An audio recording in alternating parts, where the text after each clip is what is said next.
community informational meetings on the upcoming bond vote for the CAM Community School District. We just have a couple of things to go through.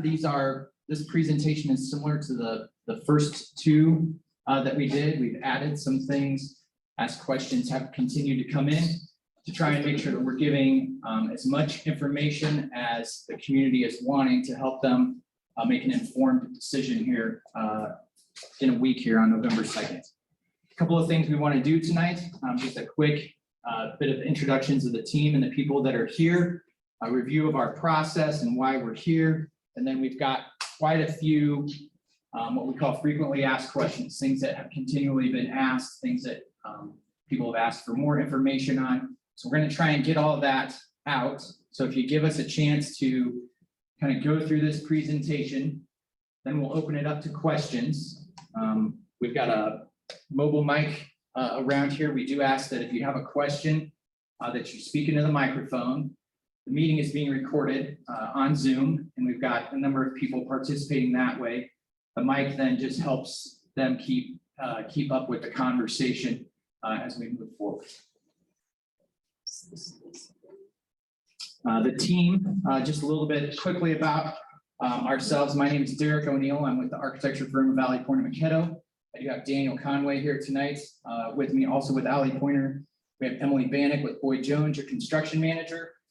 We also have a couple of engineers involved, ETI Engineering, that helped us with the initial facility studies. Larson Engineering was also a part of that. We have Suzanne with the school's financial advisor, PFM. We have Paul Cron, your superintendent. And then I do want, if there's any school board members, would you please raise your hands? All right. So why are we here? What is the bond issue for November 2nd? I know you've probably heard this over and over, but I'm going to read some of these slides verbatim. You know, your teachers and your educators say you never put something on a PowerPoint slide and then read it exactly as is, but that is exactly what I'm going to do here tonight, just to make sure that the information is out there exactly as it's been presented. So shall the board of directors of the CAM Community School District in the counties of Adair, Adams, Audubon, and Cass, state of Iowa, be authorized to contract indebtedness and issue general obligation bonds in the amount not to exceed $30,500,000 to provide funds to construct, furnish, and equip additions to, and to remodel, repair, improve, furnish, and equip the existing South Elementary Middle School building and the senior high building, and to improve the sites to transition to a single elementary site in Messina and a single junior senior high site in Anita, and to improve athletic complexes and sites. So you'll see up there, we have copies of the measures that will be on the ballots. So you can see that there's two of them. The first one is, do you authorize the $30,500,000 for that scope of work? So that scope of work is the junior, senior high in Anita and all of the elementary here in Messina. And then the second is then how it's paid for with the 405 levy. So we'll get into that a little bit later, but you'll see that you need to answer both of those questions in order for that project to either move forward or not. Tonight, we want to get some facts out there. We want you to understand the process. We want you to see where you can find additional information, ask questions. As I kind of mentioned earlier, we'll go through the presentation. You guys can ask questions at the end. We would like you to use the microphones. If you're brave enough and you want to come stand up to the front and talk in front of everybody, you can please do that. Also, myself, we'll answer questions. We have the financial consultant here to answer questions. School board president and superintendent will also be answering questions. So goals from this process. These are things that if you've been to any of these presentations, you've seen a lot of this. Safety and security for the students, provide environments that enhance and improve the educational experience for all students and staff, maximize existing square footage and space, enhance community pride in the schools, and move forward with a community-based solution. Our process, as I have repeated over and over and over, is where are we now, where do we want to be, and how do we get there? So the where are we now was that existing facilities analysis, the issues, the end of life concerns with either heating and cooling, roofing, all of those components in your buildings. Then the where we want to be, it's the exercises we went through in the community meetings, talking about potential solutions, and then the how do we get there based on the solution that was recommended. This is the option on how we get there with the bond vote that we have coming up. So our process had multiple steps. We assessed current deficiencies and needs, provided comparable information, evaluated any operational deficiencies. We educated a diverse community committee. So that's when we held these meetings, gave you information, asked for you to participate in the survey process that we had. We created options and scenarios based on those meetings, the community input. There were focus group meetings, and there was a facilities committee. We looked at the different sources and uses of funding scenarios with your consultant over there. We generated that plan, that master plan, and how that could go about being implemented. Then we had a facilities committee that was meeting, and they made that recommendation to the school board to move forward. So this elementary and middle school building, these are some of the issues that we looked at, the bullet point list up there, and I have another version of this that I've added to the to the slideshow, which starts to highlight some of the immediate needs that you'll see regardless of the outcome of this bond issue, right? There's some things that you're going to have to take care of no matter what. So this building has about 54,000 square feet, was built in 1964 and has had several additions over the life of the building. Getting close to the end of life on your heating and cooling, your life safety issues. There's no FEMA tornado storm shelters, fire alarms and things like that need upgraded. So as you look at that complete list, that's how we then score the building on these sheets here. So we have the 4 categories: the site analysis, the exterior, the interior, and MET is mechanical, electrical, plumbing, and technology. As an architect, we like to use acronyms. Alley Pointer Maquetto Architecture, APMA, right? MEPT, mechanical, electrical, plumbing, technology. So if I use an acronym and you don't know what it is, please shout out, what is that? So this building scores at a 4.3 out of 10. Your North Elementary building.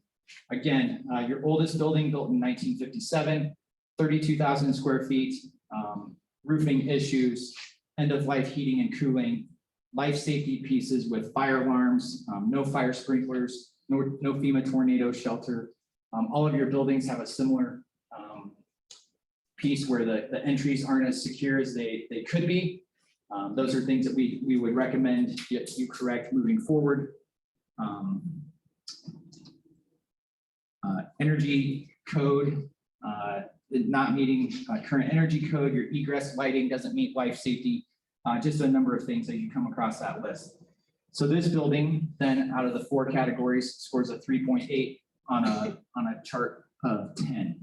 Your high school building, built in 1977, your newest building, 52,000 square feet. And again, based on age, very similar concerns. Roofing will eventually, in the next 5 years, be close to the end of its life. Your mechanical system is reaching the end of its life. Fire alarm systems, all of those components that are close to the end of life. And once those reach that, then you will have to, when you put the new ones in, they will have to be meet current code requirements. That building scores a 5.6 on our chart of 10 based on our analysis and assessment. We also did the same thing for your athletic fields. The biggest issue that we see with your athletic fields is your handicap accessibility. You'll see us use the term ADA, Americans with Disabilities Act, lack of handicap accessibility to a lot of those facilities. And so it's generally a lot of sidewalks at a particular grade that need to be done with those facilities. And this is all of your buildings plotted out on that chart from 0 to 10 with a description below of generally what that means when they fall in that category. You do have a great group that over the years has maintained your buildings. Deferred maintenance items have always been, the lower priority as you've gone through the list. And this is very typical of what we see based on the age of buildings and other school districts that we work throughout Southwest Iowa and Eastern Nebraska. We also do what we call top-down and bottom-up analysis. This looks at square footage. So the example I use is if we were going to build a brand new K-12 school building somewhere, we would take a projected number of students, multiply that student number by 200, and that comes up with a starting square footage for that particular building. So that's the top-down look. The bottom-up then is we take all of your existing square footage and your students, and we take that same 200 square feet per student, and then we calculate out the usability of your buildings. So here you can see it at the South Elementary being used as middle school and elementary. It has a capacity of 273. You have 226 students currently attending here. The North Elementary with 161 capacity and 120 students attending. And then the big one to look at is at your high school building with 261 student capacity and 147 attending. This is your certified enrollment from 2019 and 2020, broken out by grade and by building, by class. One thing to look at, for example, as you go down the list here, elementary, the South building had 24 students in third grade and 8 students in third grade in the North building. So that's not a very balanced classroom representation for the elementary building, for example. We have been asking survey questions since the very first meeting we had. Our process started in 2019 with the facilities assessment. We had a meeting right away in 2020 before our COVID piece hit us. But we've been asking questions since that process. Things that come up regularly, retain quality staffing, recruitment and retention of top educators. Those are things that consistently come to the top of the list as concerns as far as when we move forward. A little bit about your funding mechanisms. I'm going to hit the high level of this, and then if you have any other questions, that's why we have Suzanne here to help us tonight. But this chart shows you all the different funding mechanisms that go into school funding. So we're going to talk about a couple of them tonight that are specific to facilities improvements, but the general gist of it is we want to maximize the other funds to take pressure off the general fund, because the general fund, as you will see on a later slide, is what you pay your teachers and your staff with. So if we go back to those aspirations of paying our teachers good wages, recruiting and retention of quality teachers and staff, that's how we need to do that, is to maximize those other funds. Just a couple of things to consider. Again, at the bottom there, you see 77.5% of your general fund is your salaries and benefits for your teachers and your staff. The school does have a couple of outstanding leases, which those are questions that have been asked with a bus lease and a copier lease. They are working on a new bus lease. Some future needs as we look at these different funding mechanisms include computers and technology, the additional bus, and any facilities upgrades.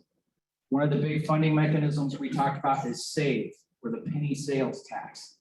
That is a 1 cent sales tax. It's statewide. So when you go buy something in Des Moines and you pay sales tax, there, all of that money is then calculated and redistributed out to your schools. In the 2020 and 21 school year, it averaged just over $1,000 per student. So that meant a total save amount of $504,000, just over that $504,000 number there. You do have a balance in the save account. Pebble, physical plant and equipment levy.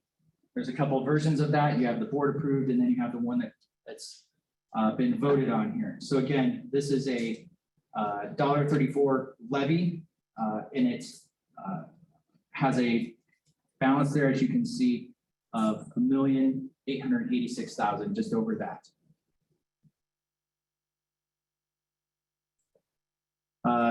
You have Geo Bonds, and that's what we're talking about. I've highlighted with the blue arrow here that Geo Bonds are paid by the debt service levy over a maximum term of 20 years. There's been some questions out there about this is a 30-year bond. No, it is 20 years. Geo Bonds may be abated by your save funds. So we talked about that penny sales tax. And what that abating means is just because you may approve that 405 question, that's that second question there, does not necessarily mean that you will be taxed at that full 405 level. Saved dollars could be used to bring that down on any given year. We're talking about the 405 one. There is a $2.70, but we're talking about the $4.05 levy. For a $30,500,000 project, the estimated 20 years of collection is that $39 million number that you see there. And the question then, as that relates to, is why the difference in the numbers. You'll see us talking about interest on that. So the total amount that's collected for that 405 is that $39 million number to get us a $30,500,000 project. Some interesting facts based on who pays the property tax. The big yellow chart there, piece of the pie, is your industrial classification, which is your windmills. So out of your school district and all the property in this district, 40% of those property taxes are paid by your windmills. That gives you some significant options, as we've talked about here, in moving forward with a Geo Bond with those windmills. We have some costs, some example costs. We have a couple other examples after this, but this is an example. If you look at the chart on the right here, $30 million Geo Bond, the 405 levy. If you have a residential property, these are averages. Say you have a $150,000 residential property, that's a $342 annual increase. You can also look down the chart for the same thing for commercial and agricultural land. In addition, I mentioned, where to find more information. There is a website that is linked to the school's website. You can go on that website and there's a spot where you can hit the tax calculator. You can find your assessed value, and that will calculate what that tax impact is for you. I'm going to let Emily here talk about this chart just a little bit. She put this one together to try and help everybody understand when you're looking at appraised values, market values, rollbacks, and things like that when we're talking your tax impact. Yes, the tax calculator on the website is actually based on average consolidated levies. So there are a lot of numbers on there that are approximate, and it's also in $10,000 assessed value increments. So if you happen to want to calculate your taxes down to the penny, this is how you do it. So if you take your total assessed valuation, you would go to your county assessor's website and look up your property address. You can get your total assessed value from your county assessor. Take that amount times the rollback rate for that type of land. I plugged in agricultural land because I think when we were talking about this, it was somebody who owned agricultural land. So the rollback on that is 84%. So agricultural land is taxed at 84.0305% of its total valuation. So that gets you your gross taxable value. If you are eligible for a military exemption, it is taken at this point. So you probably know if you have a military exemption, now you have your net taxable value. So if you take that, that is the number you take times the consolidated levy rate. The consolidated levy rate includes way more than just your school district. So there are a lot of other taxing authorities, your county, if you're in a township or a city, community college, ag extension, there are a lot of entities that tax you. That consolidated levy rate depends on all of those jurisdictions that you're in. So net taxable value times your consolidated levy rate gives you your gross taxes. Then there are some credits that you may be eligible for down here. So homestead, ag land, family farm, elderly, disabled, low income. If you're eligible for any of those, this is where you subtract those. And now you have your net taxes that you actually pay in dollars. This is just an example. There's a sample tax bill or tax statement available on some of the county assessors sites. So I just grabbed one and put it in here as an example for you guys.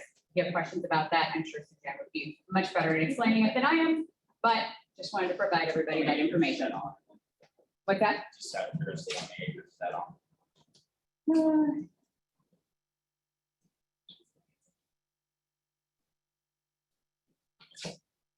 had to back that out, so. So the valuation, the assessed valuation of the land is 27,610. That looks like residential or the actual land price. 7,000 for the land, so it's not very many. Your assessor's website.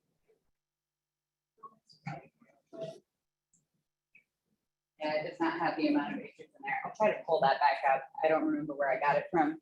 One of the counties in Iowa. And ag land is assessed by production value, not necessarily by acres, so you have to go to the assessor website. The reminder, ag land is assessed on production value, so every 100 acres or acre would be valued differently. So I would suggest you go to the assessor's website and look up your own private property. Just remember that is assessed value, not market value that you want to be looking at.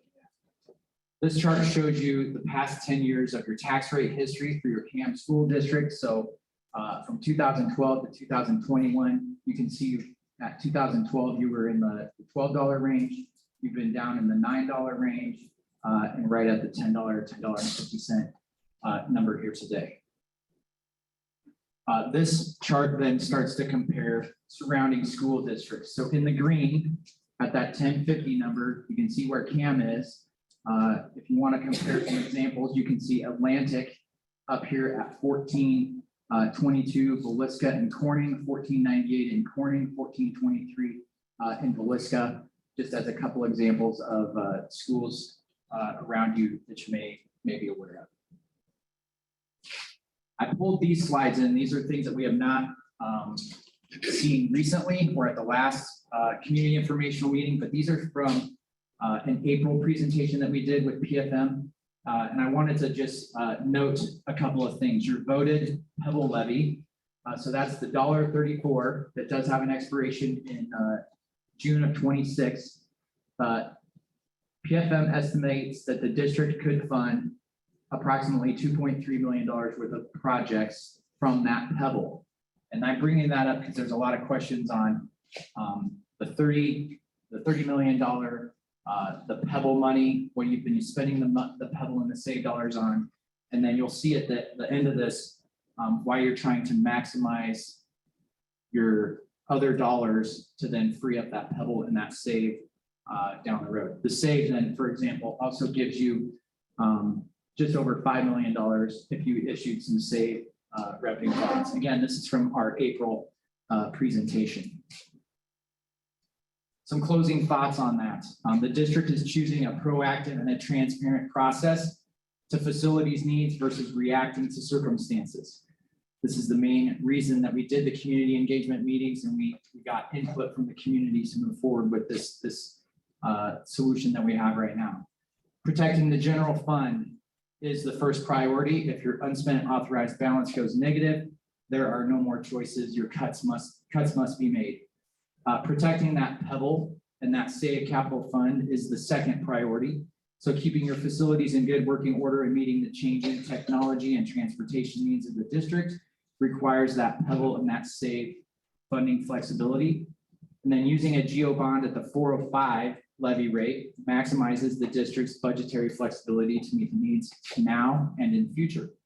Just because, I mentioned this earlier, so just because you approve that 405 does not necessarily mean that your tax rate is going to be all the way at that 405. So a little bit additional about our process. When we got down to the end of the community engagement meetings, we had 4 options. We got those down to 2 fairly quickly. An idea B, which is what we are moving forward with on the bond vote coming up on Tuesday, and then an idea C. So this idea B scope, this is what that bond language refers to, and that puts your 7-12 grades all at the high school and in the Anita. And then you have all of your pre-K through 6 elementary kids here at the South building. So that's renovating and updating the high school to make it a junior senior high building. Renovates and updates this South building. At the Anita Elementary, you'll have to consider what the future of that building would potentially be. You have that newer gym there, that could be your childcare components. We have some athletic fields that were mentioned earlier, and when I read the bond referendum, referendum language, and then some potential CTE updates. At the bottom of this, it starts to describe when we say renovate and update, what that means for the projects. I have some additional slides that also explain that information. There are a number of pros and cons in all of these solutions, but the pros and cons, the slide I showed you with the elementary students, for example, the third grade where you had 24 in Messina and you had 8 in Anita. When you have all of those elementary kids under one roof, you can have some balanced class sizes. Your teachers start to benefit from being all under one roof in that collaboration. You're going to feel more like a camp. There's no more orange or anything left from any of the previous school districts that made this merger. Your 7 and 8 kids starts to benefit by being with the high school and any of the programs that they have here at the high school with either specials in CTE, music, art, STEM or STEAM, CTE, career technology education, STEM, science, technology, engineering, math. We put the A in there once in a while to include the arts in that. This diagram starts to show you what that idea B is. So you can see the elementary in Anita goes away. It's a significant renovation of the existing building. We have a classroom option there to show that we may need to add some classrooms. And then you'll see on the funding breakout, the gym and the CTE options as a part of that. You also have significant field upgrades from an accessibility standpoint.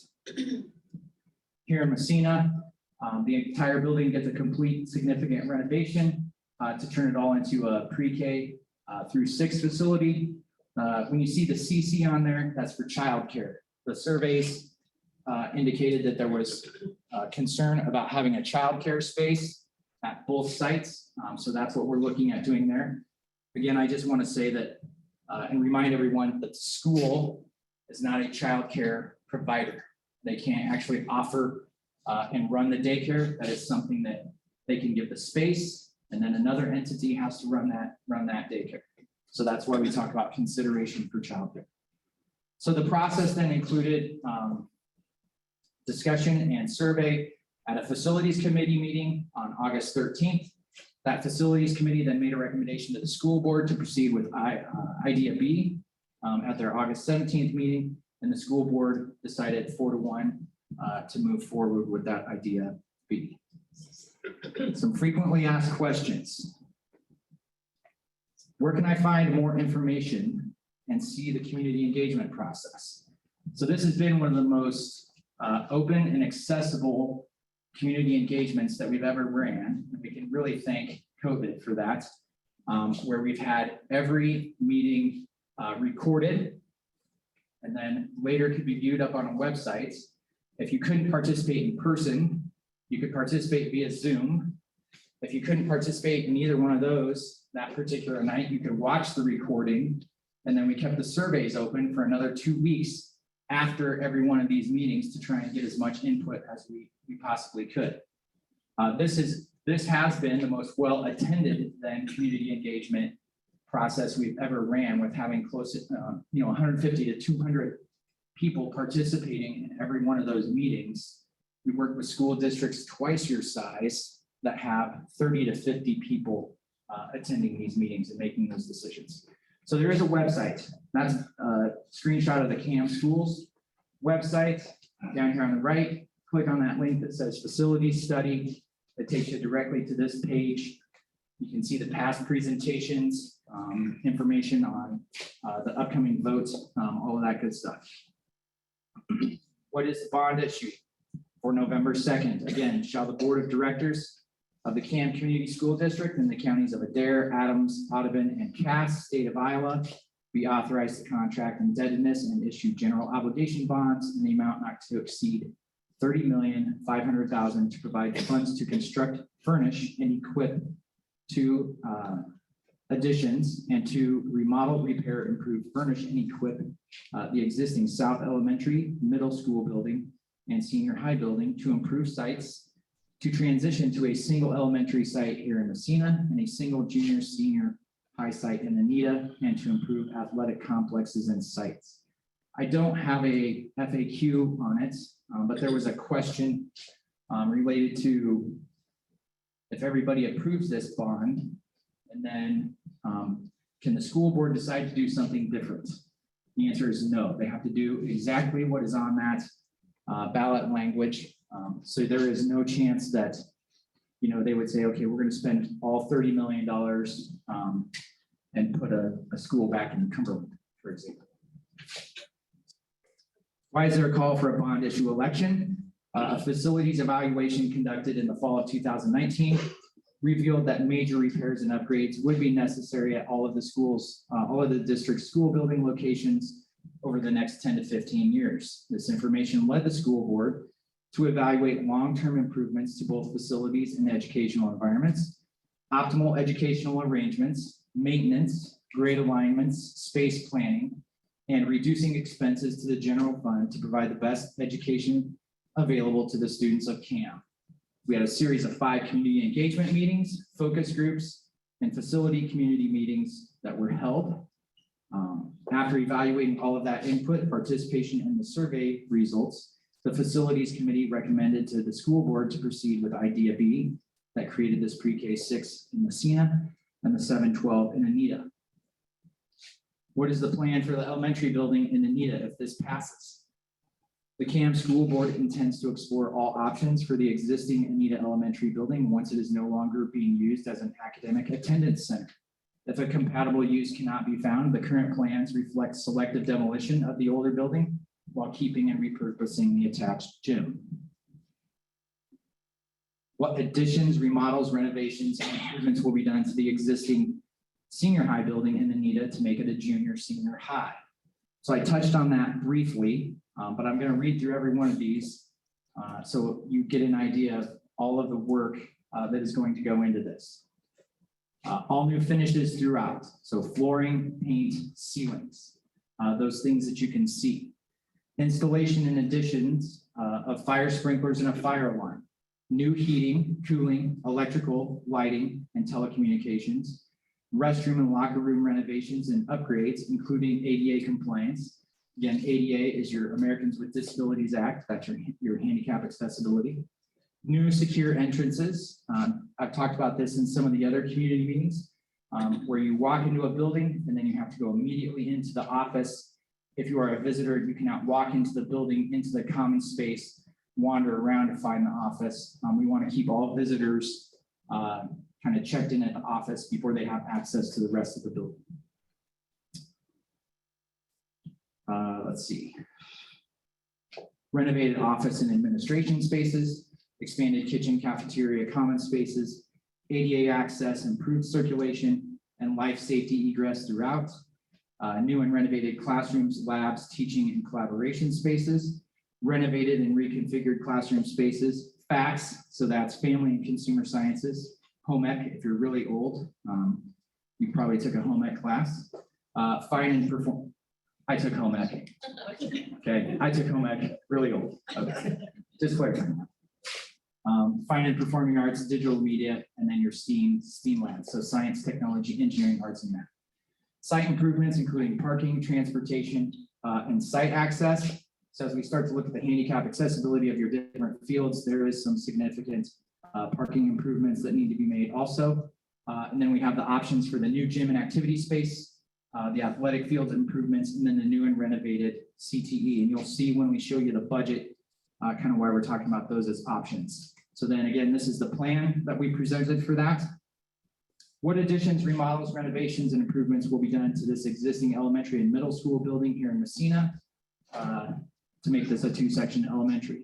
So again, all new finishes throughout, flooring, paint, ceilings, installation and additions of fire sprinklers and fire alarm, new heating, cooling, electrical, lighting, and telecommunications, restroom renovations and upgrades, including ADA compliance. Again, a new secure entrance here, renovated office and administration spaces, updated kitchen, cafeteria, and common spaces, ADA access, improved circulation, and life safety egress throughout, renovated classrooms, labs, teaching and collaboration spaces, renovated and reconfigured classroom spaces, including art and music spaces, site improvements, including playgrounds, parking, transportation, and site access, and then consideration for the childcare component. How many solutions were considered before deciding on this one? As we did our entire process and all the community engagement meetings, there were 5 total solutions that were presented for input. One option was eliminated and one was added as we got down to the 4 in that last meeting. What is the cost of the proposed solution? So the total project cost, so construction, professional fees, those sorts of things, is that $30,500,000 number. Interest is not included in that number, as I mentioned earlier. That's calculated at $8,500,000 to get you to that $39 million number that is talked about as the total that is collected. As the design, and since those bonds have not been sold, you do not have a firm fixed number on that interest rate. That's why that is an estimate. As the Can I ask a design, question? Does that include the demolition of the Anita Elementary if that's what they decide to do? so That you. be an additional cost? So there are a couple of ways to do that.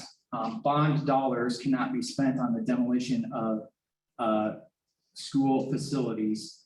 So you would need to budget to spend those bond dollars specifically on the actual construction and renovation. The demolition would have to happen with SAVE or Pebble dollars. But we do have in a total budget that calculated. At the time of bidding and construction, should the school district not need all of the current budgeted costs, they do not need to spend that full $30,500,000. How is the total project cost divided between the sites of Anita and Messina? Budgets were established by using recent cost history compiled by your construction manager, Boyd Jones, and the architect, Ali Porter-Maquetto Architecture. Alternates and options to be implemented will be chosen post-bid based on these previously mentioned priorities, wants, and needs to ensure that the project base bid meets the budget requirements. The budgeted $30,500,000 is broken down as follows. So you can see the blue in the chart is the Anita junior senior high. The orange is the Messina Elementary here. And then we have a big chunk that's alternates. Now that's bigger. That's bigger than we would probably normally do on a lot of projects. Right now, we want to make sure that you, A, come in on budget, and B, that you really would want to spend that full $30 million on what's shown up here. So whether you want to look at it as their options and we're not guaranteeing them, all we're trying to do is get you to a scenario where if you only wanted to spend the $20 million, that's the option. But if you wanted that full $30 million to do everything, that's what you would need to do. Focus, that's what you would need to do that and include those options. So you can see at the Anita Junior Senior High, we have around $15 million. The Messina Elementary is 9.4, and then 9.5 in alternates. That's a big number, but that includes a new gym at $3.5 million, your CTE building at $1 million, and then we have $5 million included for fields, the sidewalks, the parking lots, all of those components. We've been asked, can you break that number down further? These pie charts start to break those numbers down further. So if you want to get, if you're really into math and you really want to look at this, you can take those previous budgets that we gave you per building, and you can look at the new construction, and you can look at the renovation, and then all of the different components that go into each one of those and what those percentages are. So for example, on renovation, you could expect that 22% of that budget is going to go to your heating and cooling. So that's your HVAC number. And we have that broken out for all of those components. What is the estimated financial impact for taxpayers if this passes? You can see this below chart.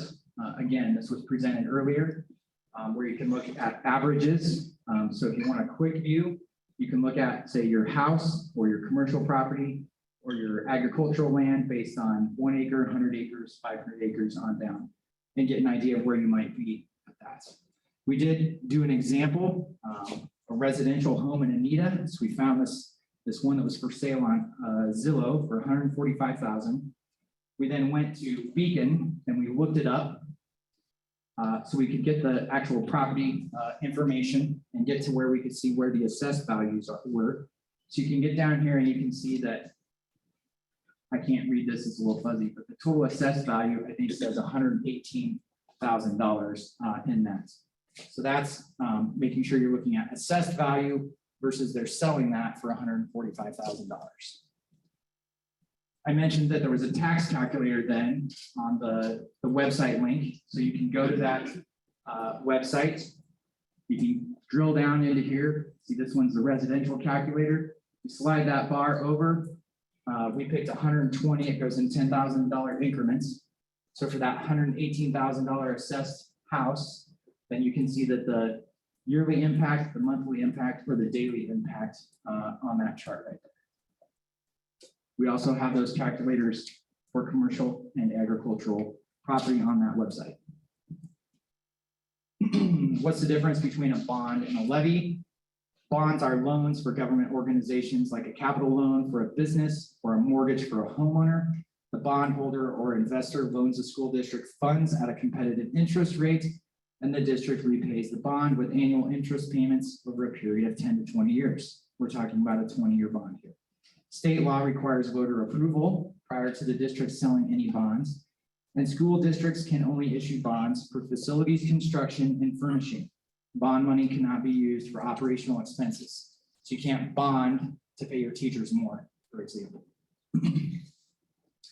A levy is an annual tax rate certified by a school district to raise or continue property taxes for a limited number of years to generate the cash required to make an annual principal and interest payment to repay the bond or a loan. What's the difference between a levy and property taxes collected? The levy is a rate per thousand of taxable property value that a government entity such as a city, a school, or county certifies to the county auditor each year to generate revenues. Property taxes is the dollar amount determined by multiplying the levy rate times per $1,000 of taxable valuation. How does your levy rate compare to surrounding districts now and with this project? So I showed this chart earlier with Cam down here at 1050. If you add the 405, if it was truly a 405 maximized, you'd be right up here at the Corning, Villisca, and Atlantic number. So you would be comparable to those school districts from a school levy standpoint. How does your levy rate compare to surrounding school districts now and with this proposed project? So when comparing 10 years of past levy rates with Atlantic, taxpayers in the CAM school district have paid 17 million fewer dollars than taxpayers in the Atlantic school district. So this is a chart that your superintendent put together to help answer some questions when you were looking at, say, the Pebble numbers or the SAVE numbers. You can't just take what you're getting today, because those numbers are affected by student enrollment, and then also with your Pebble based on your property values within your entire district. So this chart begins to show you that. If you do want to ask any questions, Paul will be happy to sit down with you for a couple hours and go through it. The wind turbines represent 40% of the taxable value. That chart I showed you with the industrial classification, the big yellow chunk on the pie chart. What if they go away? Pebble and Geo Bond levies are protected. They are not affected by any TIF agreements that a city or a county may have.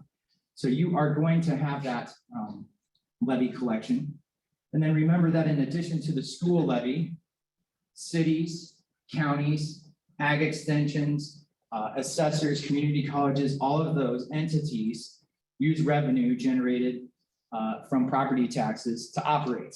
So if those windmills go away, all of those entities have a concern. So according to your, one of your county supervisors, Mid-American is currently repowering windmills. And with that, they've agreed to a minimum assessed value guaranteed for the next 30 years.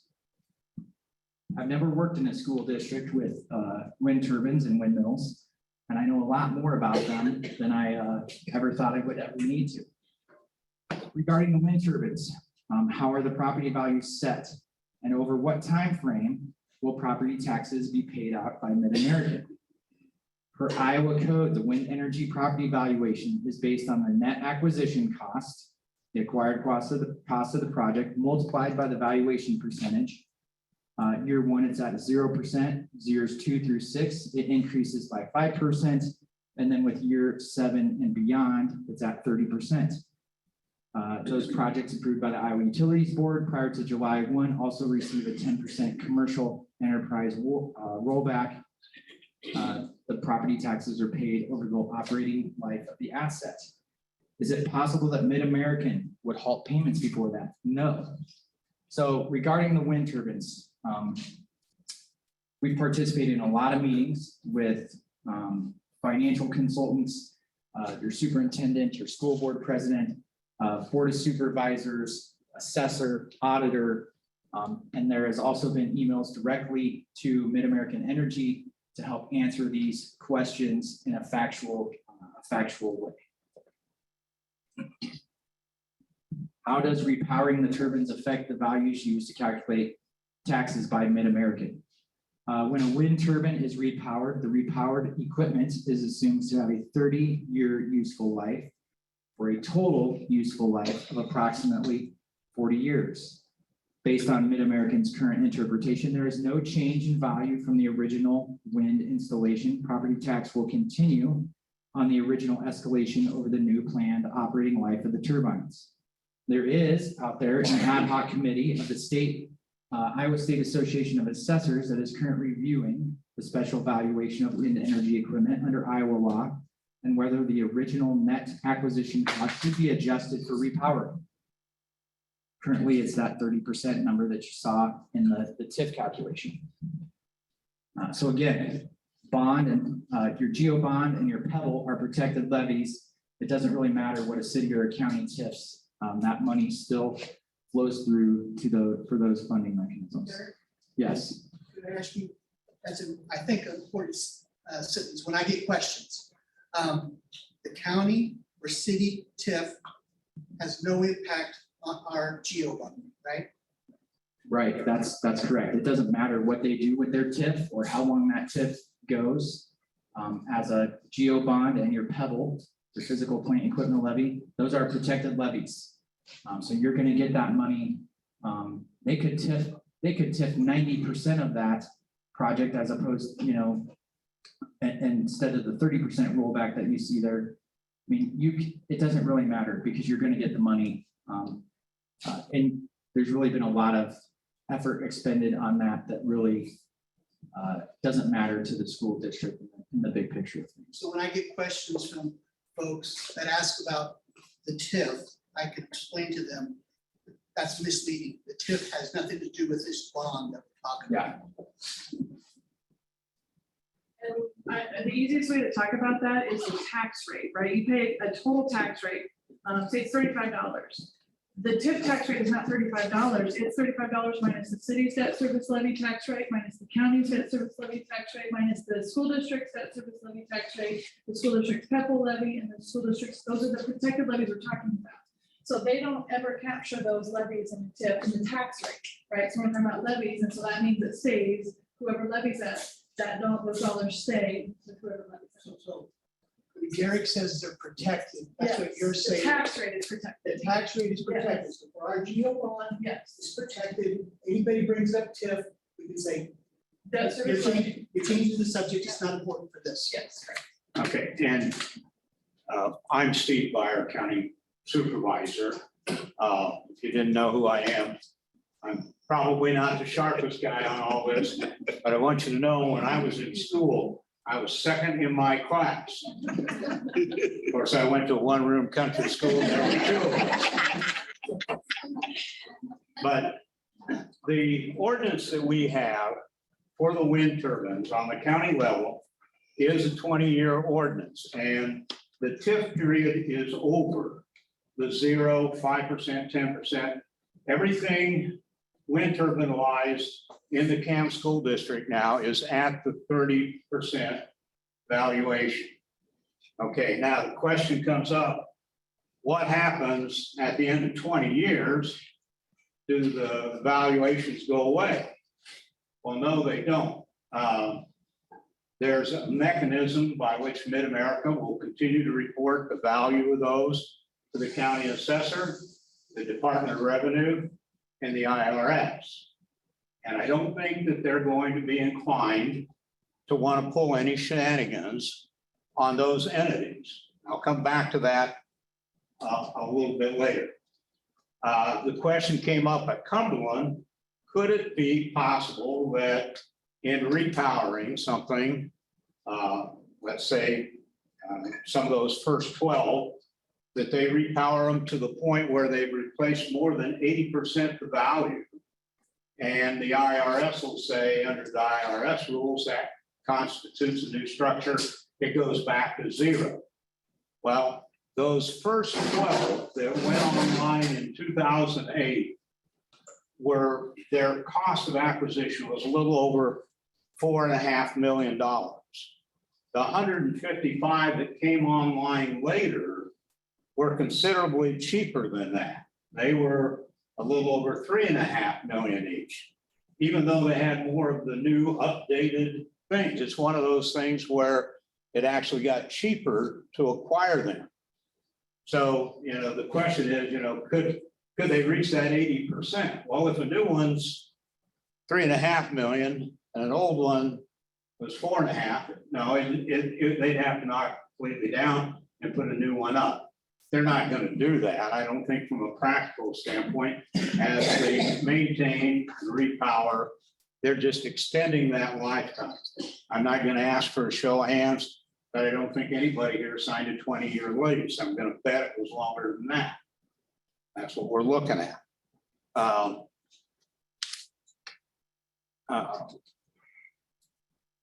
In counties where we weren't the first in this, there are counties that are ahead of us. They used the same boilerplate from the state legislature, local ordinance that we used, and they've gone past the 20 years. And what's happened? Like up at Buena Vista County, what's happened? Well, they've continued right on. The ordinance didn't say that they had to, but they're in production. And it's one of those things, it's for a number of reasons. And I'm not on any of those corporate boards, but, you know, we can do all this ifs and but things. You know, what if Mid-America would want to try to negotiate their value down or something like that? And I'll be honest with you, I don't have, I use this example at Cumberland, everybody's got a worry box, you know, the things that you worry about, and everybody always fills those up. But that's one of the things I don't put in my worry box. What's Mid-America going to do at the end of the 20-year ordinance? And here's the reason why I don't worry about it. Would they want the bad publicity that would come out of jacking around the local school district in a rural county when the trend is to try to get more green energy? Are they going to want rural county boards of supervisors saying, no, not in our county? We know what you did. You pulled a fast one on somebody when an ordinance expired. That's not going to happen. And furthermore, Mid-America wants to be involved in more green energy, whether solar farms, wind turbines, or whatever, because the federal government right now is headed down the road where there's going to be billions of dollars given out for those kind of projects in subsidies. They're not going to risk losing that, losing support for that kind of subsidy over trying to cheat CAM school district out of some valuation. It just won't happen. It's not going in my worry box. If you got any other questions, I'll try to answer them, but Otherwise, you probably want to go on. Just a quick follow-up. So in general, you've studied this as a county supervisor, you know more about this than obviously I would. And it's not your worry box. And then I hear Derek say, these windmills that are not in your worry box will pay for 40% of this. So out of that $30 million, $12.2 million will be from the windmills, a gift to us just because they're here. If we vote yes.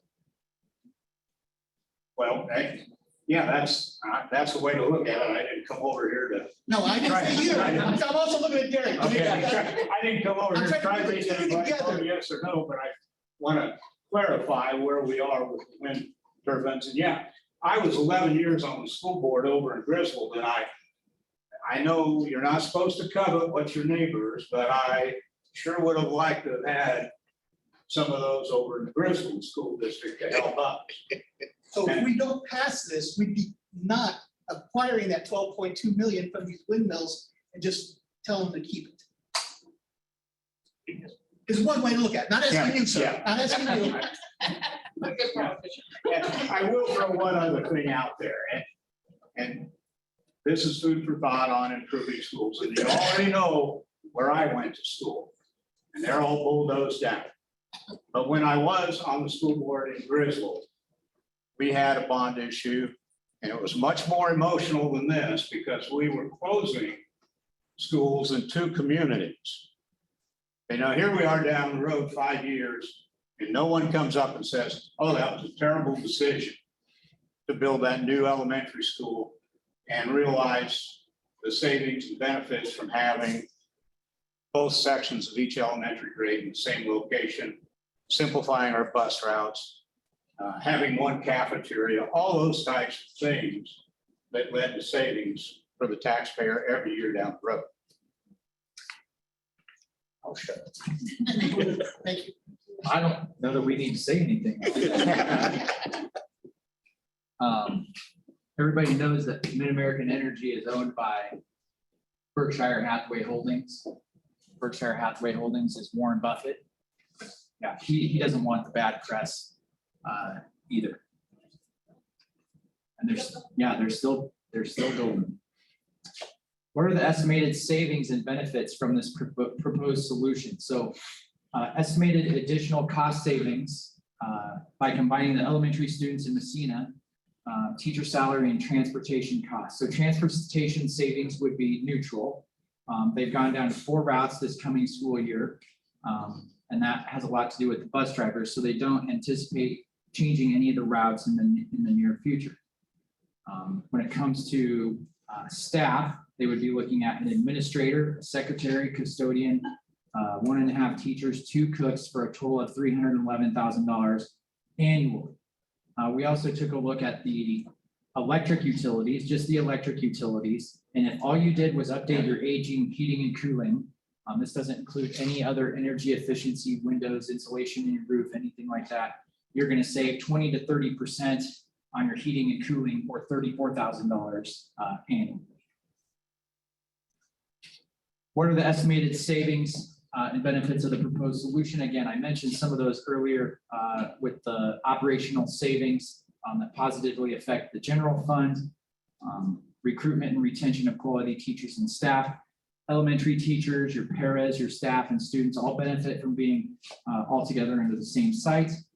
Your elementary specials teachers gain instructional time with the elimination of travel between Anita and Messina. You have balanced elementary class sizes. Your elementary special education can share their caseload, and your junior high and your middle school teachers, staff, and students benefit from all of that shared programming, whether it's the CTE, the STEAM, the music, art, sciences, digital media, etc. What happens if the bond issue does not pass? We've shown you the cost of waiting on some charts. Again, this is a November election, so you can't run something again until 6 months later if it were to fail. In this case, the state of Iowa dictates when those elections are. Your next one would be September of 2022. You still have your deferred maintenance and your ongoing improvements that you need to do. The school board can administratively make decisions either for grade alignments, facilities updates, those sorts of things to keep the district financially sound. And I do want to point out, I'm not in any way saying your district is not financially sound. Those are just things that would be taken into consideration. What if the bond issue does not pass? This is a chart we've shown on kind of the cost of waiting is what we titled that in the past. So we use 2019 as our base year. So 20 million in 2019 was 14.6 million in 2011. It'll be 24.8 million in 2025. Sir, let me ask if I understood. 3 slides ago, we mentioned a little over $300,000 a year savings. Multiply it by 20, that's off the top of my head, $6 million of savings in general fund savings. Yes. And then in the first slide, you mentioned the most number one priority to keep the school solvent is the general fund. And we can't help the general fund with a bond, but we can help our general fund. The number one priority, if we pass the bond, we could save $6 million over 20 years in the general fund, the number one priority. Yeah. And then the number two priority you mentioned, you know, what was the PEPAL and all that, maintaining that. And if we pass it, we're back to that. We get $12.2 million of money to help us in the number two priority from Warren Buffett. Right, yes, from your windmills, yes. Okay, just want to make sure I got that. I've taken these charts, these are some new ones that we've updated here, but if you don't pass a bond and you decide you don't want to run anything else in the future, we estimate you're going to have 3.9 million in 2022 dollars. So that's based on our current estimates that we have you at, that you're going to spend. Would be at the CAM Elementary North in the next 5 to 10 years. And that's just the items highlighted in yellow. The items in red are things that we would be somewhat concerned that if you do those things in yellow, say all as one project, your state fire marshal might come in and start saying, you know, you need to go ahead and get that ground fault protection at your main electrical panel, and you need to go ahead and add all your tamper resistant receptacles in all your classrooms. You need to go ahead and put your fire sprinklers in, and maybe you need a tornado shelter at that time. So those are things that are not in that 3.9 million at your North Elementary. At the high school, in 2022 dollars, we'd estimate you have 6.3 million. That's for sure going to happen in the next 5 to 10 years. Again, that's just the stuff in the yellow, and it has the same sort of caveat of as you start getting into these things and the fire marshal looks at the projects you're doing, he's going to say, well, you're getting above that ceiling to do heating and cooling and some technology upgrades. You need to go ahead and upgrade your fire alarm, add fire sprinklers, take care of any of the other fire hazards around, or your ground fault at your main electrical panel. Here at the elementary middle school building here in Messina, it's around the same number, 6.5 million for the same kind of things. What's that figure on top of line? 16.4 million. 16.4 million from the math teacher in the back. We have to pay more out of general fund.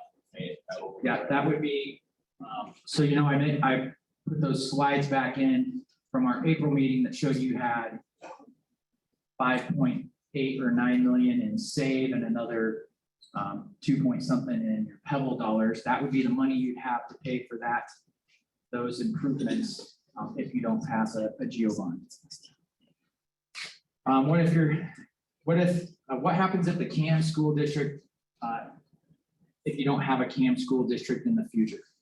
Those are a lot of what ifs, but generally what happens is you end up being dissolved, you go to a neighboring school district, and then you start paying the tax levy rates of that neighboring school district. So I've showed you, Atlantic in the past, they're at 1420. If you did your 405 on top of the 1050, right in there with what Atlantic's paying anyway.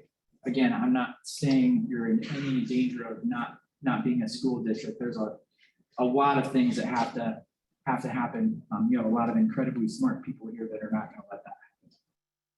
What is our current enrollment? Your certified enrollment for the 2021 and the 22 school year is down from your previous year. You have 470. We previously looked at it was 494.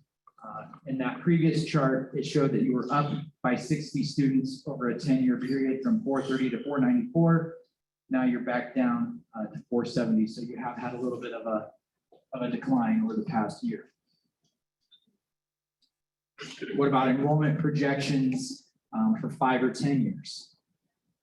So estimated enrollment for the next 5 years, the trend for the last 10 years has been an increase of 60 students in the Cambric and Mortar portion of the district. When we budgeted for financial considerations with PFM, they used no increase in enrollment. From the state of Iowa, so we got this from the Condition of Education Annual Report published at the end of last year. There has been a steady increase in the number of students in Iowa's public schools. After a 17-year decline, there have been 9 years of enrollment gains. Enrollment in 2019 and 2020 continues to increase following a long-term decline between 97, 98 and 2011, 2012. The public school enrollment projection is relatively stable over the next 5 years, kind of flat this year, and then up in 2024, 25, and non-public schools enrollment has a similar projected trend of an 8% increase. More than 2/3, so 69% of Iowa's school districts have district enrollments fewer than 1,000. And these districts serve 28.2% of K-12 students. Just under 2/3, so 65.8% of the districts in 2019 and 20 had fewer than 1,000 students and served 23.2% of that K-12 public school students. This report predicted that between 2020 and 25, the K-12 enrollment will slightly increase and then decrease again. So very ambiguous. What is the state funding per student? In 21, it was $7,078. In 22, it's $7,247. What is the current Pebble? Again, physical plant equipment levy. For 21, it was $157,718. In your board approved Pebble and $640,430 in your voted Pebble. For 22, those numbers were $159,968 and $649,566. What is the lease cost per year for buses? Total number of buses leased and the total cost of the copier lease. Again, you don't have a current bus lease, but they are looking into that, those options. Copier lease is $4,662.83 per year plus overages. What did we do with all the voted Pebble that has been collected over the past 10 years? It might be easy to take the current fiscal year 22 Pebble, your board Pebble and your voted Pebble numbers and multiply it by 10. But that is incorrect. Property values and full collection amounts have not been the same over the past 10 years as they are now. CAM collected $5.6 million over 10 years, of which 1.7 remains in the account.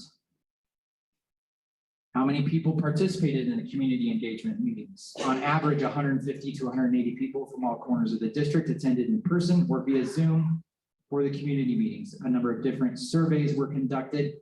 For the community, students, parents, teachers, and staff, the surveys were left open for approximately two weeks, as I mentioned earlier, after each meeting to allow for as much participation as possible. All those survey results have been published on that website that I've mentioned, and a graph showing the breakdown of participants is here. So how many people participated in the meetings and where were they from? So we have community surveys, staff surveys, parent surveys, and student surveys, and you can see the breakout based on where they were from. So for the community meetings, the green is Anita, the yellow is Messina, the dark blue is people that identified as rural, and then the light blue is people that were from Cumberland. Why can't we have blueprints now? I forgot to bring my drawing of blueprints for you guys. But blueprints or bidding documents, they take considerable time to develop correctly so that they meet the needs of the end users. I'm going to tell you a little bit about that process here in a minute, but it's a very significant investment for the school district, and most schools that we work for do not want to make that investment until they know that the community supports the direction the school wants to go. In my time, over 20 years as an architect, in the firm that I work with and I'm a partner in, we've only done more detailed blueprints prior to a bond issue one time. And it was with a school district that was completely busting out all of their classrooms. They knew for sure that this was gonna happen, it had to be done. So they went ahead and pre-authorized some of that work just to get ahead of schedule because they were scared of what the next school year was gonna bring and how they were gonna accommodate all of their students. What happens if the bond issue passes? So from November to February, that's what we call schematic design. So this is the start of those blueprints. We do topographical and boundary surveys, geotechnical reports. We have some end user meetings. This is the first one that we would have with teachers, administration, coaches, food service, maintenance, facilities, etc. We'd have focus group number 2, talking about priorities, needs, and wants. We start to develop detailed floor plans and building elevations. We have a mechanical, electrical, and plumbing design narrative. We have structural system considerations. We have updated costs by your construction manager. And then at that time, we present this schematic design package at a school board meeting, and the school board must approve that prior to proceeding to the next phase. So the next phase is design development after we've taken this input. That runs from February to May. We have our second round of end user meetings. We have our third focus group meeting. The floor plans become more detailed. We start to have more detail on the building elevations, building sections, site plans. You start to see your mechanical, electrical, and plumbing information show up on the plans. We have structural system details and comparable options. That comparable options piece is something to consider right now. It's an important piece for us kind of in our post-COVID recovery. A lot of structural systems have significant lead times now. Things that we used to be able to get in 12 or 16 weeks now take 12 months to get. So that matters to us when we're talking about the type of addition that we may be doing, or if we're going to do a gym, what the structural component of that is. So we're taking all of that into account at these early stages. We start to have finishes discussions, get to see samples of carpet, paint colors, those sorts of things. Furniture discussion and integration. We oftentimes will bring sample furniture into a classroom. We do an incoming survey with the students and the teachers, let them test it out for a couple months. Then we do an outgoing survey to see how that worked in that particular classroom and what we might want to select in the future. We have technology discussion and integration. Again, we do an updated cost estimate at this stage, and we do another presentation to the school board. The school board has to approve this phase before we move on to the next one. This last step here goes from May to September, and this is construction documents and bidding. So this is where you start to see the blueprints. We have our final round of end user meetings. So by this point, classrooms are completely developed. Teachers can see all the different arrangements with the furniture, where their storage is going to be, where their phone is going to be, all of those particular pieces. We have subcontractor outreach meetings. Again, this is something that we've done in small communities that has been very beneficial. So we get a list of all of the potential subcontractors and vendors that may want to be involved in the project. We hold some meetings, let them know about the project, engineering costs, what the bonding requirements are, and what comes out of that sometimes is you'll see where we may be able to pair a local painter, for example, with a larger painting company that can get the bonding requirements, but then this guy is able to provide the local labor. He becomes a subcontractor of a bigger painting company, for example.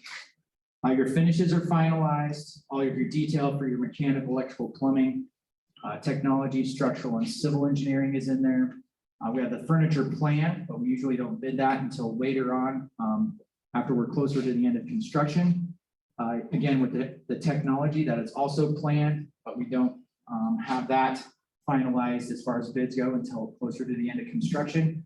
Technology changes rapidly. We don't want to be stuck with something that's a year old in a brand new building.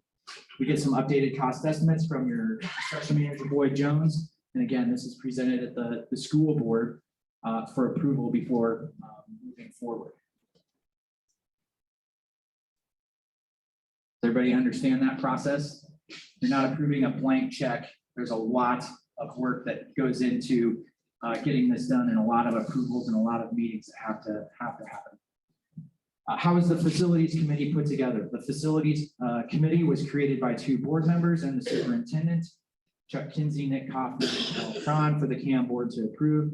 The committee members were invited to serve and accepted before the board approved the committee. The committee comprised of a cross-section of communities, parents, non-parents, business owners, agriculture, etc. What would it cost to renovate the Anita Elementary? So to do that significant renovation that we've talked about for this building and the high school building, at that 32,000 square feet, that's a $6.4 million project. What would just a new roof cost for the Anita Elementary? So based on current industry standards at the $10 to $12 a square foot cost, you're at a $320 or a $400,000, $320 to a $400,000 roof. Where do my tax dollars go? Again, we talked about that a little bit earlier.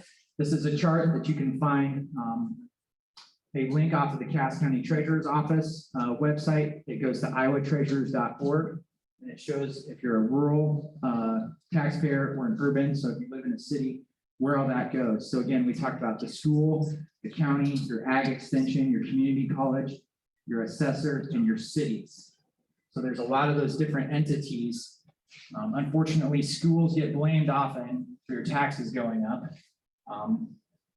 But there are counties don't hold meetings like this. Cities rarely hold meetings like this. I'm not picking on the county supervisor over there who's given us some great input here tonight, but oftentimes it's just unfortunately that the school is the thought of why your taxes go up, but there are a lot of other entities there that have levying authority. What color is the schools? Up there.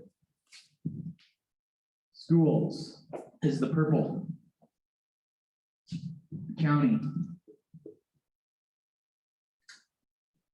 And this is in your urban area, this is your city, this is your school. So this chart does not have the city in it, being a rural school. How long is this proposed bond? Again, I mentioned that earlier, but we're looking at a 20-year bond. General obligation bonds such as this require supermajority, so that's 60% plus 1 voter approval. I showed you the 2 measures. Both of those must pass in order for this to move forward.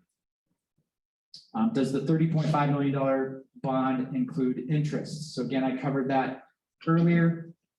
We look at the $30.5 million as what we can use to renovate the school for construction costs and your soft costs related to that.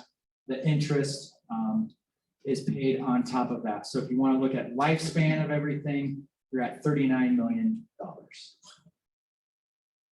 What construction work has been done and why were local contractors not asked to bid? No construction work related to the proposed bond scope has been done. No work will be able to commence until a bond is passed. The design and engineering process is complete and the project is bid and contracts are awarded. I mentioned this earlier, but prior to the bidding phase, we'll hold a series of subcontractor outreach meetings and they will inform all the contractors and vendors in the area of the project scope, bidding requirements, and other information to allow them to bid on the project. It was previously stated that a pre-K-12 all at one site is the most efficient for this size of district. Why did we not pursue that? Through the course of the community engagement meetings, it became clear that a facility in both the towns of Anita and Messina would be necessary in order to have public support. Why wasn't idea C with an elementary in both communities presented until the July meeting? So Ali Pointer was tasked with not only identifying current and future facilities needs, but also with creating ways that CAM could be better at educating its students. This included consideration of grade realignments, and we presented that in multiple options. We were then asked to create idea C when we were presenting at a school board meeting based on several comments received on the surveys. Using data collected from the Iowa Department of Education, their 2020 annual report, we have prepared the following facts to kind of consider around that idea C. In the past 10 years, both the total number of school districts and the total number of buildings have decreased in the state of Iowa. So you can see up here, total number of school districts over 10 years went from 374 to 327. Total number of buildings went from 1,531 to 1,310. So the trend is reducing, not building more. How many school districts have 500 or fewer students? 100 school districts have 500 or fewer students.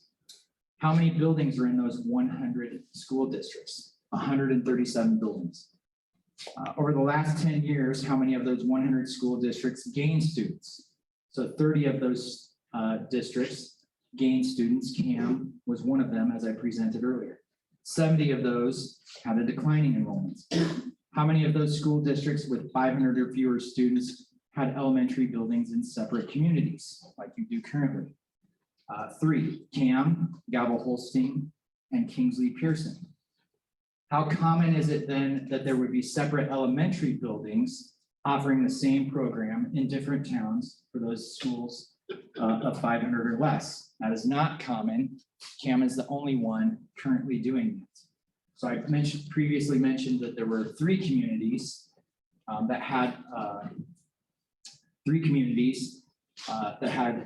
elementary buildings in separate communities. The difference in there is that, for example, Galvin-Holstein has all their pre-K through 2 in Holstein and all of their 3-5 in Galvin. They don't have, say, a pre-K 5 in Holstein and a pre-K 5 in Galvin. Kingsley-Pearson has a K4 in Kingsley and all of their grade 5 in Pearson.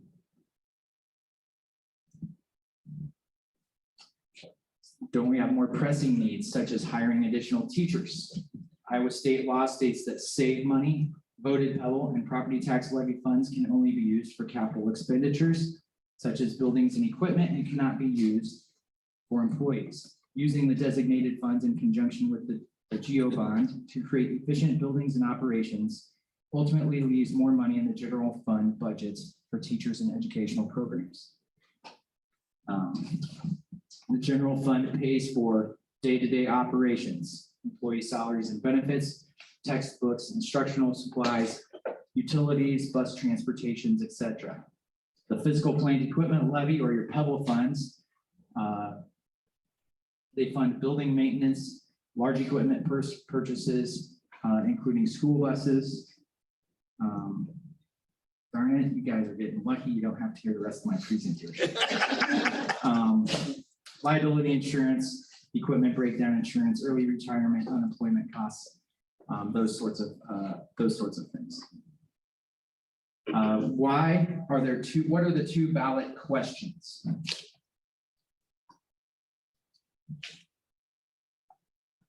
Shall the board of directors of the CAM Community School District in the counties of Adair, Adams, Audubon, and Cass, state of Iowa, be authorized to contract indebtedness and issue general obligation bonds in the amount not to exceed $30,500,000 to provide funds to construct, furnish, and equip additions to and remodel, repair, improve, furnish, and equip the existing South Elementary Middle School building and the senior high building to improve the sites and transition to a single elementary site in Messina and a single senior high site in Anita, and to improve athletic complexes and sites. I know I've read that a couple of times, but because it's necessary to approve a tax levy for the payment of principal and interest on that proposition, then there is a second question that you need to answer also on November 2nd. And that second question is, shall the board of directors of the CAM Community School District in the counties of Adair, Adams, Audubon, and Cass, state of Iowa, be authorized to levy annually a tax exceeding $2.70 per thousand, but not exceeding $4.05 per thousand of the assessed value of the property within the said school corporation, and pay the principal and interest on bonded indebtedness of said corporation. It being understood that the approval of this proposition shall not limit the source of payment of the bond and interest, but shall only operate to restrict the amount of bonds which may be issued. So again, both of those have to have that 60% supermajority rule. When is the bond issue election and how can you vote? Again, it's November 2nd, so this coming Tuesday. Because this is a general election date, you will vote at your normal voting location. For more information regarding your rights, registering to vote, absentee voting, and finding your voting precinct or polling place, you can visit the Iowa Secretary of State's website, and I put that on this slide here. What questions do you all have now? And Mr. Cron will walk around with a microphone if you want to ask your question. And we'll try and let somebody besides me answer because you all look like you're falling asleep. So in other words, we're gonna put a new gym in this whole ordeal, right? We're looking at a new gym. I believe that you should consider a new gym. What's wrong with the old gym? Can I ask? Nothing's wrong with the old Can you gym. hear me? Nothing is wrong with the old gym. The question, Shouldn't be able to hear those, so it'd be easy. yeah, I'll repeat the question. The question is, why are we building a new gym? So I guess the first thing I would say is, as we go through the focus groups and we identify priorities, wants, and needs, that still needs to be determined because that is listed as an option on the board. If your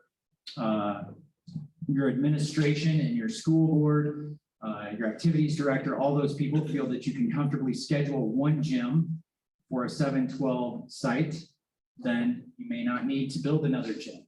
The trend we do see with schools is there's never enough gym space, and particularly since you're moving 7th and 8th grade to that high school site, they have their own gym here that they use for practices and games, that you may need to consider an additional gym up there as a part of this. So I'm not saying there's anything wrong with the old gym. I'm just saying from a scheduling of practices of boy and girl games, you may want to consider having a second gym, as we see many schools do. And what's the cost of that new gym? That was $3.5 million based on the cost estimates that we put up on the screen a while ago there. Okay. And then we have another $5 million for other athletic stuff, correct? Yes. And what would that, what's all of that is stuff? So that includes, that's trying to include all of the things that we heard in the focus groups as potential wants. There are some things that you would need to go through and prioritize. But that does include an all-weather track. That includes resurfacing of all of your parking lot that you have out in front of the building between the school and the football field. That is something that you're going to need to take care of at some point, whether that is now as a part of a bond project or in 5 or 10 years when it's completely deteriorated. We also have some handicap accessibility that needs to be adjusted with additional parking for your baseball and softball fields, handicap accessible sidewalks. And that's not just putting a sidewalk from the shortest distance to the stands. Those have slope requirements. So you'll have a couple of switchbacks as you start to consider those. Well, I'll go for the handicap accessibility, but the rest of it, we could have fundraisers for the rest of that. And as far as gym, I don't know if we need that yet. I'm for the education part of this stuff, keep the buildings in shape and not have to build new buildings. Let's keep our furnaces, our plumbing.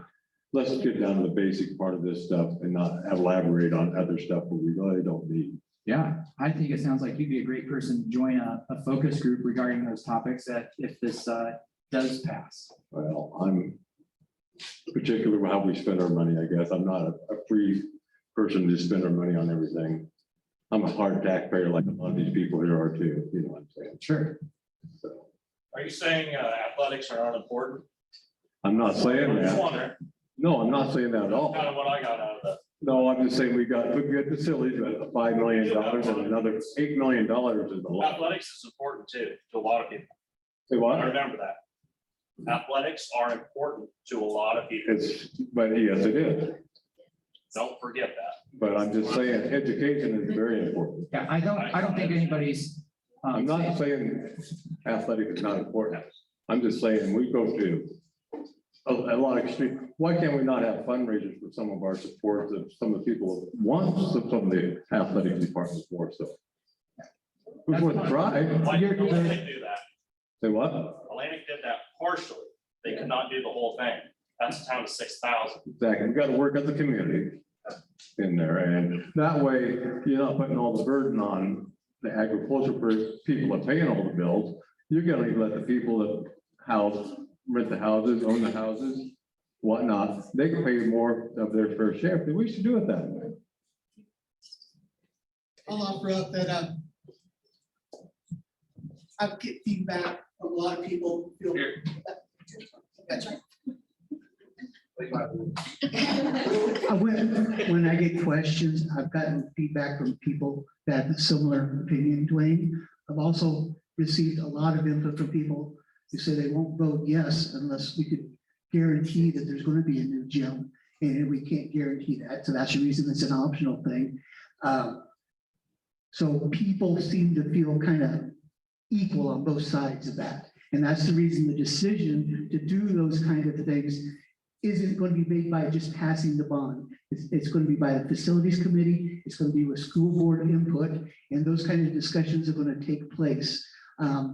Because your input's valuable, but I also hear just as much on the other side. Well, they're not for it unless they have a gym. So it's a tough decision.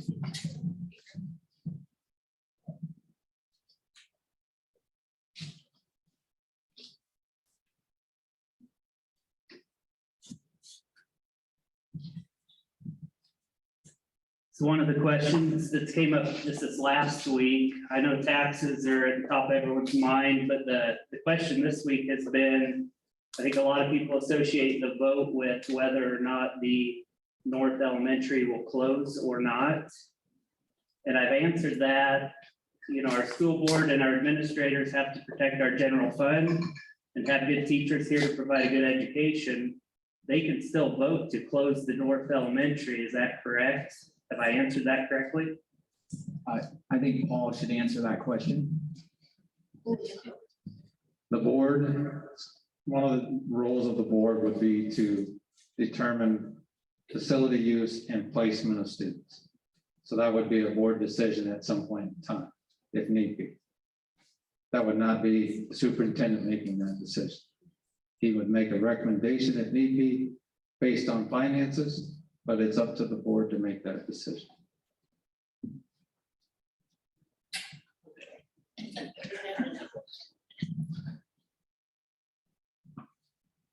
So just looking at the numbers you ran tonight, in the next 5 to 10 years, if we're going to continue maintenance on existing facilities, we're going to need to spend, what was it, about 14 million, 16 million in the next, say, 10 years. How many years does that buy us after that compared to the full 30.5 20-year bond? What kind of a time frame are we looking before we're gonna have to put more money back into the buildings? So those numbers that I presented to you are just the minimal things you need to do to keep the building operating. So roofs to keep water and weather out, heating and cooling systems, any electrical things that are not up to code, fire alarms that the state fire marshal requires. So those things, generally have a predicted lifespan of, say, 20 years. Again, your buildings here are in the neighborhood of 50 years old. You've upgraded those things already in the past, right? So now you're going to do that again. It doesn't do anything for improving any of the things you actually see here tonight, as far as the educational environments that your students are in. And that's where you start to see the advantages of if you do a large project all at once, you do get more efficient dollars in your construction. Those numbers that we presented that are that 16, that could go up from there if you delayed that significantly over the next 5 or 10 years. If you push those out farther, those dollars are going to get more expensive. And they could also, it would go up if they are not done in any sort of construction sequencing that makes sense.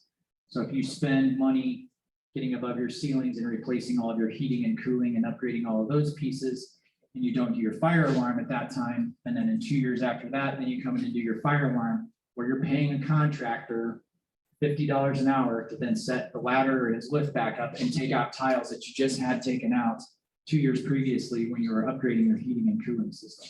So there are some things that you need to take into consideration from a construction sequencing standpoint when you do that.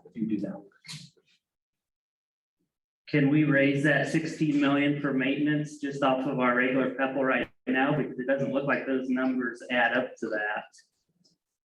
Your current PEBL. So if you wanted to say do that list right now, you would have to pare that list down to $8 million if you just wanted to use SAVE or PEBL funds and obligate those funds, those future funds to a project today. So you could do half of that. Okay, so that 16 million of maintenance, it's interesting that out of the bond, like 39 million with interest, I believe about 15 million of that would be coming just from the windmills. So we already make that up right there. But that'll be up to the voters this week. So.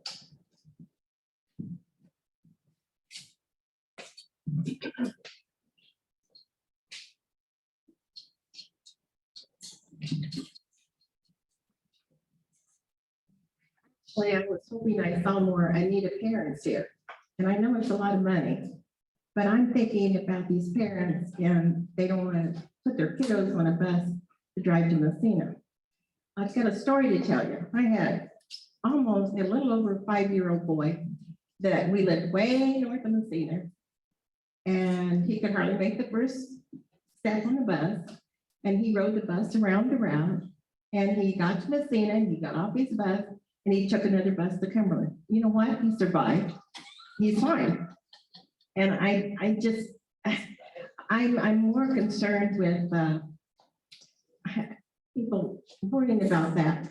I'm more concerned with my 14-year-old grandson driving up to Anita at 5:30 every morning and coming home at night in the dark than I would be a kindergartner or a preschooler riding a bus down to Messina. And I wanted Anita people to hear that, because I pray every day for my grandson. It's not, we've had accidents on the road, and they need to think, you know, the bus is probably the safest place for them. And kids nowadays, I have a lot of grandchildren, they don't think anything of putting their little ones in a bus, in a car and driving to Des Moines.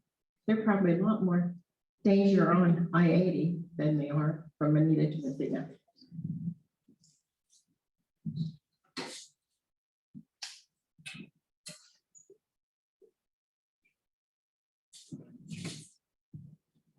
This may be trivial, but what would be the factors that would change the 405 amount?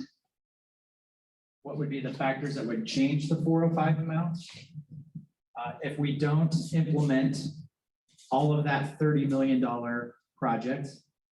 So for example, if you don't take any of the options, you're down to say $21 million. That would not require the full 405.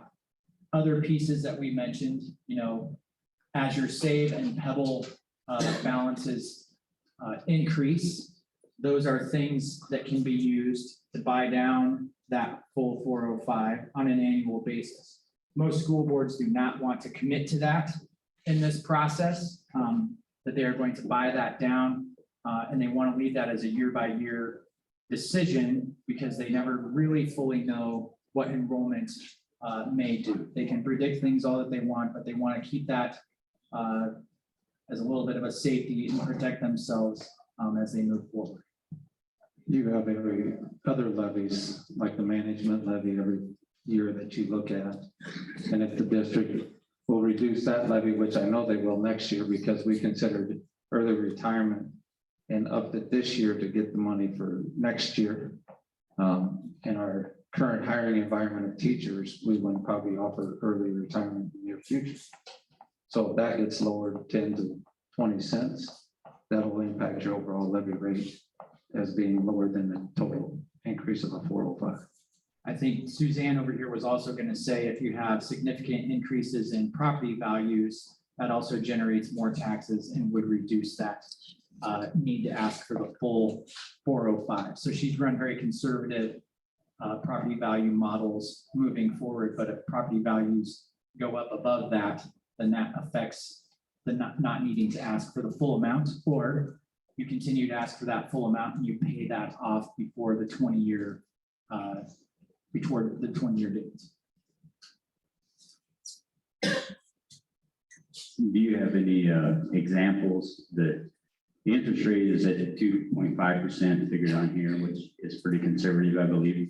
Do you have any examples here recently of anybody locking in a bond at whatever percent and what that percentage change on $30 million would potentially save us, or however you want to phrase that? That's a technical financial question, so I'm going to get technically financial for just a second. Every 0.01%, we call that a basis point. And on $30 million, 1 basis point or 1/100th of a percent is going to have a present value. And usually it's going to be anywhere from $50,000 to $150,000 per 0.01% on the total debt service, right? So your annual dollar amounts are going to be set based on whether it's 2%, whether we just sold 20-year bonds in the metro for 1.86% just a month ago. But rates are, rates can go up at any time. Rates go up, rates go down. You don't know what interest rates are going to do. So I'm being conservative because I'd rather have them come in lower, and I have 0 property valuation growth in the future, and I'm still below a $4 levy rate. Even with all those conservative things, your $30 million doesn't come necessarily from the 405, it comes from your legal debt limit. So that's why we're talking about 30.5. That's your legal limit. That's not how much you can spend at the 405 for 20 years. That's 2 different things. The $30 million is because you legally have to be within 5% legal debt limit. And so, and interest rates, I mean, it could be a couple $100,000 a year, but that's not going to move but a few pennies. So interest rates are probably the smallest portion of that.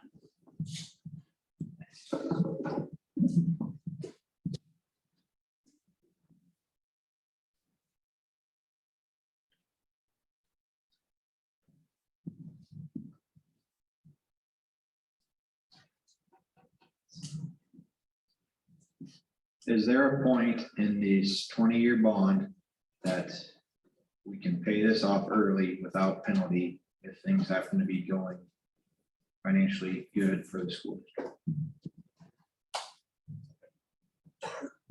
Yes, all municipal bonds are sold with a call date, and like a mortgage, you can refinance at any time, but municipal bonds are fixed. And we use an 8-year call in the state of Iowa. So anytime after year 8, you can call either to issue new refunding bonds for a lower interest rate for savings, or you can prepay with cash. So yeah, anytime after you're past that call date, so that for the first 8 years, no, you can't prepay. For the first 8 years, if you want to maximize a 405 and you want to put $300,000 in an escrow, we call it an escrow, right? Just like a mortgage escrow, you can put money in escrow every single year. So when you get to the call date, you've got a whole bunch of money that you can pay off. And so there are things you can do, and we do that all the time in school districts. There are a lot of school districts that have paid off large portions of their debt by the time they get to that call date.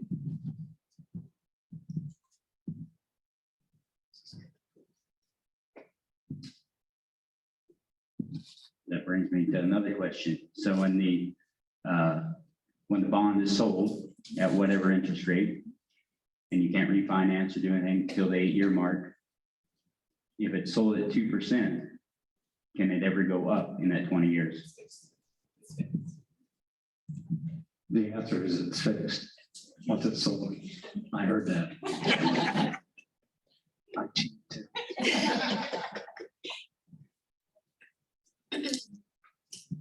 There are a couple of questions on Zoom that I can read here. The first one is, do we really need to spend 30.5 million? What are our actual needs, not wants? So again, the costs that we put out there on those charts, and maybe I can even find it here quickly, showed you that we were calculating around 20 million of basic costs that need to be done in the school district. Then you have that other piece that we've identified as options, right?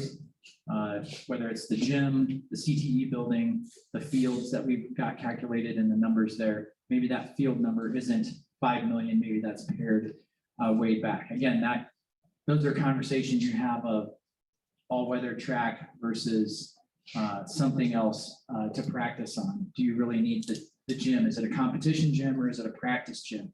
And as I tried to outline what we do after this is passed with those meetings with those end users and those focus groups, and then those presentations and approvals of school board, that is that process to truly drill down to make sure that we are taking care of all of the needs and priorities before we ever get to the wants. I've told some of you at these different meetings, I'm from Red Oak, Iowa. I will certainly be in this area, after any project is ever built. And I want to be able to walk into that gym without my battle gear on or borrowing a football helmet from Barry. I want to be able to walk into the gym or walk into your school when my kids come up here to play volleyball or whatever, softball, whatever it is, and be able to talk about, how we did a great job of taking care of all of those priorities and wants first, long before we've ever built you something or designed something that you don't need. That is not what we want to do for you. I'll just keep asking a couple of these here. Where will the junior high kids practice and play sports? So again, we have seen schools in the past where they use scheduling with one gym to make sure that girls and boys all have access to the gym to practice. Red Oak even recently with the way they were practicing, you'd have girls practice in the morning, you'd have boys practice after school, you'd split the gym for junior high and high school kids. And maybe they do that for a month and then they switch the schedule. Boys go to the morning for the next month and girls afterwards. So it can be solved with scheduling. The other component of that starts to get tricky is then when you start to not just incorporate practices, but games, right? So junior high boy and girl games, high school boy and girl games, JV boy and girl games, and how you go about scheduling those, the practices, and the games and all of those. So that is a reason why we have a second gym as an option on this, because we do see a lot of schools adding that second gym when they have a junior, senior high building like that. Next question is, if this all goes to Anita, will there be enough room for junior, senior high boys and girls to practice and play? Again, I kind of answered that there with that previous question. They're asking if it was in Messina, if they're gonna practice in Messina versus if they're gonna practice in India. I would think, okay, so the question is playing and practicing versus Anita versus Messina. I'm not, those conversations haven't happened with your activities director, your athletic director, or any of your other administration. I would assume junior and senior high games would be where the junior and senior high school is. The second part of this question is, if they're practicing in Messina, is there extra transportation? Again, you'd probably practice where the junior, senior high is to avoid that transportation. And are we taking away revenue from Messina if we do that and we don't have any games down? I don't know what a junior high game in Messina generates as far as revenue. I imagine they're, from an economic development standpoint, you may have a couple of people that fill up their car with gas, maybe buy some things at the convenience store, possibly stop at one of the restaurants. So that may be something that you don't have if you don't have any games down here as far as junior high basketball games. If the bond passes, when will construction plan to begin and what impact will it have on students? So we would want construction to start sequencing as soon as contracts are signed, and that starts with approving shop drawings, materials, understanding lead times for those things to show up, So construction starts right away. That does not necessarily mean, that you're gonna see a building starting to go up right away, or that there's necessarily gonna even be a contractor that's right on site. You start that planning, and that does start with safety and security of students. If you're gonna renovate a building, how do you keep access to those spaces to keep the students safe, to keep spectators in a gym space safe? So there is enough space that we would try to sequence any additions and renovations, then they would be phased. Again, we work with State Fire Marshal's office, and your construction manager comes up with a plan that is acceptable to keep everyone safe and keep the buildings open. There may be a scenario where we want to get, say, the junior, senior high done first. Those students can move up to that building in Anita. That gives a little bit more space here for flexibility, for access, for any interior renovations. Those are just some of the things that we look at. As I mentioned earlier, the other components to that are just the lead times of materials, because we don't want to disrupt the education for long periods of time. Most people understand, hey, if we can get through a year of tough construction, maybe tighter classrooms, maybe some portable classrooms, whatever that is, in order to get the renovations and the additions done, that they can see the long-term benefits of what that end product will be, and they're very appreciative of it, particularly after going through a year of construction.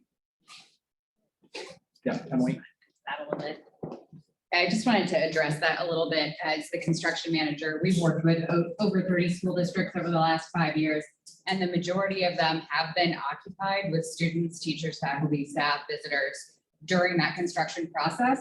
So we have a lot of very strict safety protocols. We do background checks on everybody that comes on site. We do a lot of physical separation. So whether that's building temporary partitions in the hallway so students can't get into the active construction site, or faculty, staff, visitors, anyone can't get into the active construction site, but they can still maintain access to the building and fire egress if they need to get out of the building safely. So all of those plans are developed ahead of time and communicated with the school administration. That's just something that we do on every single job site that we work on to make sure that everybody is safe every single day.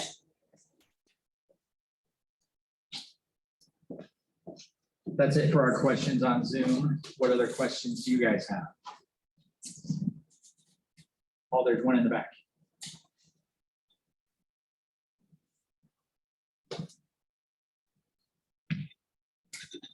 I would like more background on the childcare part. Space that's being provided, I'm all for it and it's much needed.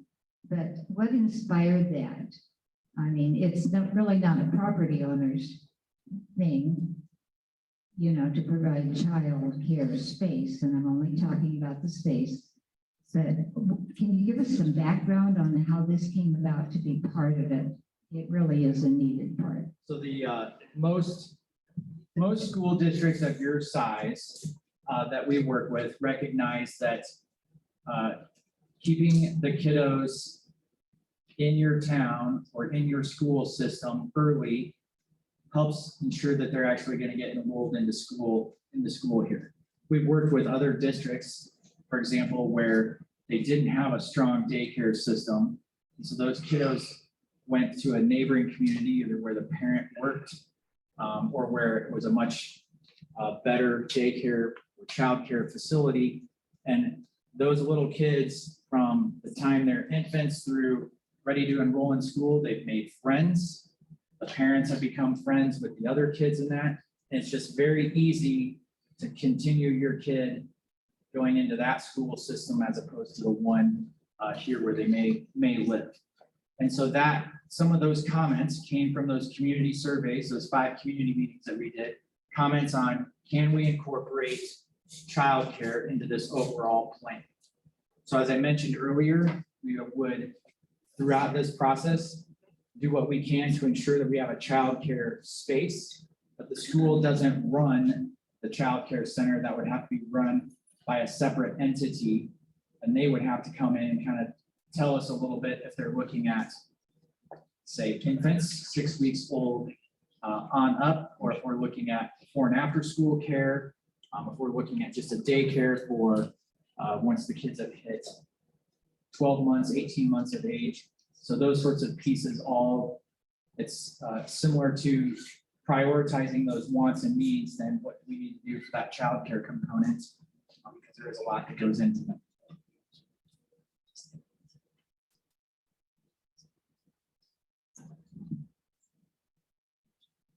Any other questions?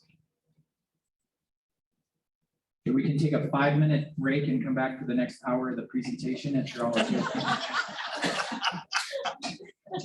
Derek, Yes, just a statement, they were saying something about construction. If anybody's been up to the Cass County Hospital over the course of the last year, you know that construction can take place and business can still be conducted. And the same thing can be done in a school system. I just wanted to throw that out. thank you all for coming tonight. We'll stick around if you have any questions you want to ask us one-on-one. But please make sure you get out. Oh, sorry, Gary said he wasn't going to talk, so. Oh, you forgot to give out your phone number. Well, you got, I got two things. I won't beat into the punch on the other one. Okay, first of all, my cell phone number is 712-249-6147. And if you haven't seen it, look out on Facebook, it'll be there. Number two, we both talked about this last week, but we want to thank everyone who's been a part of this. We've had some people do some really heavy lifting in this process, gave up a lot of time, asked a lot of questions, were willing to ask questions that others had but didn't want to say it. We had county supervisor show up at a couple meetings. You know, we won't say vote yes or vote no when we stand in front of you in these informational meetings. But we will tell you this is part of the educational process of this school district. And we want to thank you for all your time and energy to do that. How'd I do? You did okay. I'm trying to keep him off the mic. You know, as a district, we invest a lot of money in hiring people to help us through this process. You know, from the financial part to the construction part to the architecture part, and involve the community. And it's been going on for 3 years. And there are differences in opinion, and there always are. Everybody has different priorities, and that's okay. But as a community, then we have to take all those things and decide what we're going to do with that. And that's what this process is all about. It's not that somebody's correct and somebody's incorrect. We just want to come from different places. So that's part of the challenge of when you bring this many people together. But, you know, as Paul said, a lot of people have done a lot of work on all kinds of sides of all kinds of questions. But that's how you come to a good answer. And we try to provide that information to you. So any questions, Paul gave out his cell phone number, and you know, he'll answer any question there is, and he'll answer it to the best of his ability, whichever way. So I'd like to thank everybody for coming. And go vote November 2nd.